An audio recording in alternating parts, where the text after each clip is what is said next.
Grassroots Football Live has come along to Derby County to speak to the charismatic Robbie Savage about life as a footballer and the advice he's going to pass on to his son.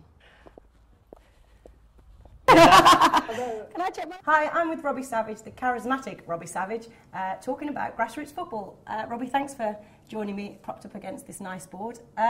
First of all, grassroots football, you were a boy from Wrexham who made it all the way to the top and is now consistently playing in the Premiership. How does that happen? Well, it's a lot of hard work. You know, when my mates were going out drinking and doing things they shouldn't have been, I was the one staying in and called a mummy's boy and wasn't allowed after 6 o'clock at night. And, you know, just sheer hard work, determination. You know, being good at school really as well. I was quite good at school. And were you the best player in the team at school? Yeah, I was, to be fair. You know, I was. Are you the best player now? Yeah, I am. When I was a first year in senior school, which I think it's all changed now, I don't know what the year is now, but I was playing for the 5th year team. So I knew I had something and everybody told me, but you're never going to believe it's going to happen to you, but it did. So as a kid, as a 5-year-old, what's your first memories of kicking a ball? Well, not really. We, you know, coming from a normal family, you know, lived on a housing estate and there was a huge grass field in the middle of it. And all my mates, my brother was older than me, 4 years older than me, and all his mates. So I grew up playing football with older people, and I was a small one. That was my first thing. I didn't play for a team until I was actually under 12s. Yeah. So obviously I played for my school team, but actually an affiliated team. It was Clyde United under 12s. That was my first real team.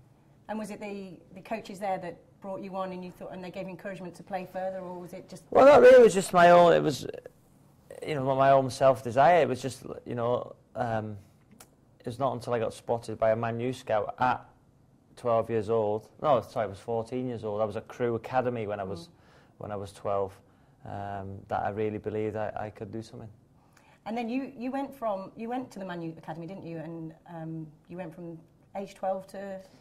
16? I was at Crewe when I was 12, yeah. And then signed schoolboy forms for Man U at 14, and stayed for Man U from 14 to 19. When I was in school, went every school holiday, so Easter's, Christmas, half terms for the weeks. Yeah. Thoroughly enjoyed it, and then was it hard putting in your schoolwork and being an academy player at the same time? Well, not really. It was a YTS and a lot different than what it is now. You know, we had to clean the boots. We had to. Do they not have to do that anymore? Don't think they do. No, they don't. Bring that back. Yeah, I agree. I totally clean agree. my boots. You know, we had to clean the boots. We had to wash the showers, clean the toilets, scrub the floors. Really? Now I was at Man U, and that's the best club in the world. And now it's all changed. You know, to a point mollycoddled now. So I think that as well. I think you should bring back that because you get respect for your elders, and you know, I think that would be a.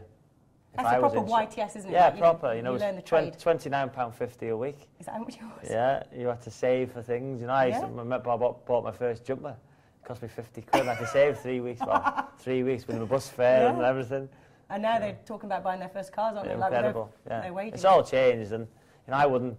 You know, for me, you know, I wouldn't change my time. I'm glad I done a YTS. I learned, you know, nowadays this.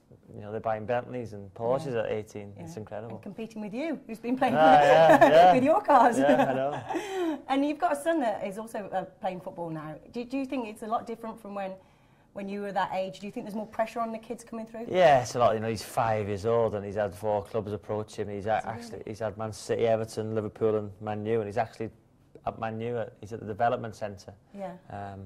But see, I go and watch them every Tuesday night, and they're doing skills, and they're learning how to do Maradona, Johan Cruyff turns, and it's incredible. At that age, you were just out on the field with your jumpers. Yeah, it's incredible. Booting it. Yeah, we had jumpers for goalposts and then grids on the concrete, diving about. Now it's play till it gets dark. Yeah, exactly. It's just all changed, and you know, it's good, but he's 5, as long as he enjoys it. But I think there is too much pressure on him now. And do you see other parents who necessarily don't know what it's like to be a footballer, and you think, oh, God, stop putting pressure on them? I go and I see the fathers shouting at their boys, and they're only 5 years old. Yeah.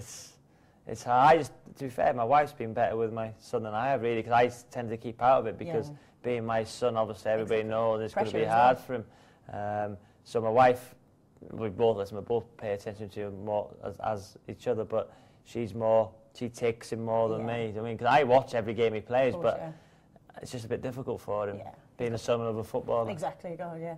Yeah, because I've been down the local parks and I've got a nephew who's 8 and I've gone to watch him and encourage him, but some of the parents there, I just can't believe how into it they get. And you just want to say, it's just a game, step back. And everybody wants their son to do really well. You know, 5 and 6 and 7 year old, they're saying, get tight, don't play offside. And it's like, you know what I mean? Come on, just let him play football, kick the ball and score goals. All they want to do at that age.